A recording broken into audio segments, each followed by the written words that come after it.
Hallo alle kykers, welkom by Afperiode. Vandag het ons 'n wiskunde les en ons doen 'n baie elementêre les. So graad 1, 2 en 3 is meer as welkom om hierdie les te besigtig. Dit is, as dit nie vasgelê is in grondslagfase nie, 'n groot probleem om te verstaan, selfs in graad 4 en 5.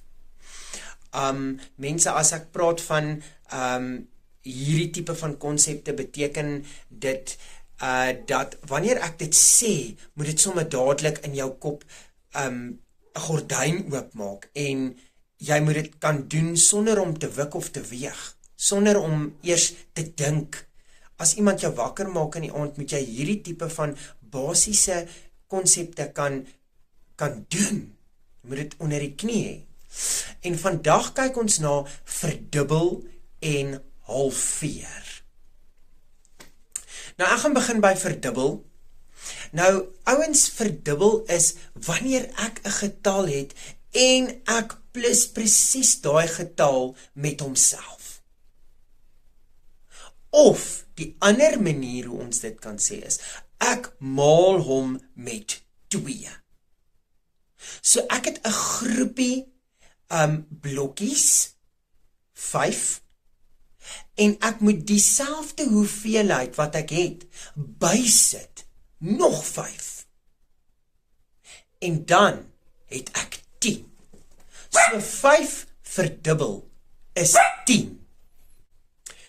Verder meer kan ek gaan en sê, kom ons kyk na 'n ander voorbeeld. Ek het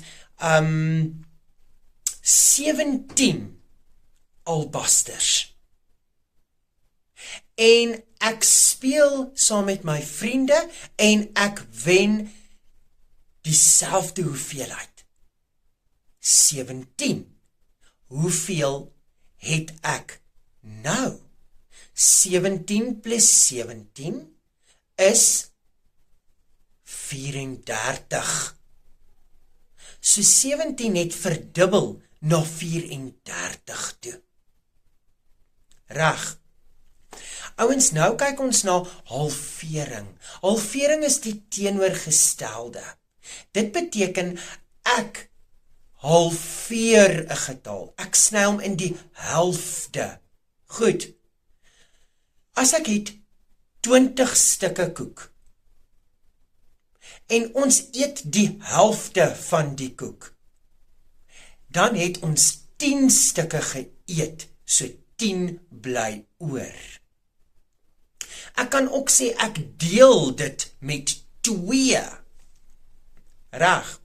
Ons kan 'n onewe getal ook in die helfte breek. Byvoorbeeld, ek het 101 kolle. Ek moet hulle in die helfte halveer.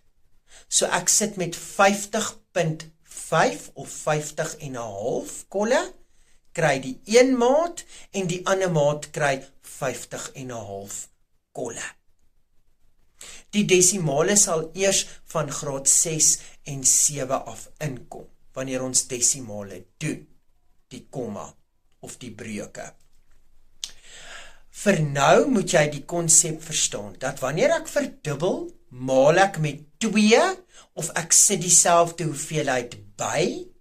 Wanneer ek halveer, deel ek met 2, of ek sny hom presies in die helfte, laat elke maatjie dieselfde hoeveelheid kry.